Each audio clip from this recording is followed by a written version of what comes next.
இப்பதான் இப்ப இங்க வந்தோடனே 4 மாசத்துல தைராய்டு இருந்துச்சு. இப்பதான் நான் போன வாரம் தான் போயிட்டு ஹாஸ்பிட்டல்ல ரத்தம் கொடுத்துட்டு எனக்கு சொன்னாங்க உனக்கு இன்னும் ஹைப்பர் தைராய்டு அந்த மாதிரி இருந்துச்சுன்னு சொன்னாங்க.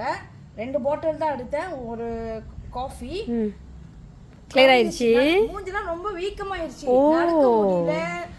ஏன்னா அம்மா ஹைப்பர்னா வந்துட்டு ஆமா வீங்க உடம்புல என்னால செய்ய முடியல. ஏன் போய் சொல்லணும்?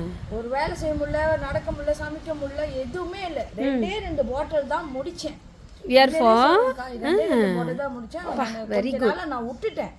இந்த வீடு எடுத்தனால கொஞ்ச நாளா விட்டுட்டேன். இப்பதான் நான் 2 பாட்டில்ல என்னோட ப்ராப்ளத்தை வந்து கிளியர் பண்ணிடுச்சு. அப்படி சொன்னாக்கா நடக்க முடியல, நிறைய வீங்கி இருக்கும். அந்த தைராய்டு இப்ப குறைஞ்சிருச்சு, ரொம்ப குறைஞ்சிருச்சு. ஏன்னா நான் படம் அனுப்பி விடுறேன் குரூப்ல. ஓகே, ரொம்ப குறைஞ்சிருச்சு.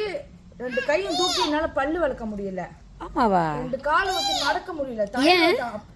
தைராய்டுனால ஆமா இருந்துச்சு. அவருக்கு பிறக்கிறதுக்கு முன்னுக்கு இருந்துச்சு. சரி சரி. இப்போ வந்து 2 மாசம் நான் இந்த 2 பாட்டில் முடிச்சிட்டேன். காஃபி ஒரு இது முடிச்சிட்டேன். பழையபடி எனக்கு கொண்டுட்டு வந்துருச்சு இந்த வியார்ஃபோ. அப்பா டைம்க்கு உண்மையிலே சொல்றேன்.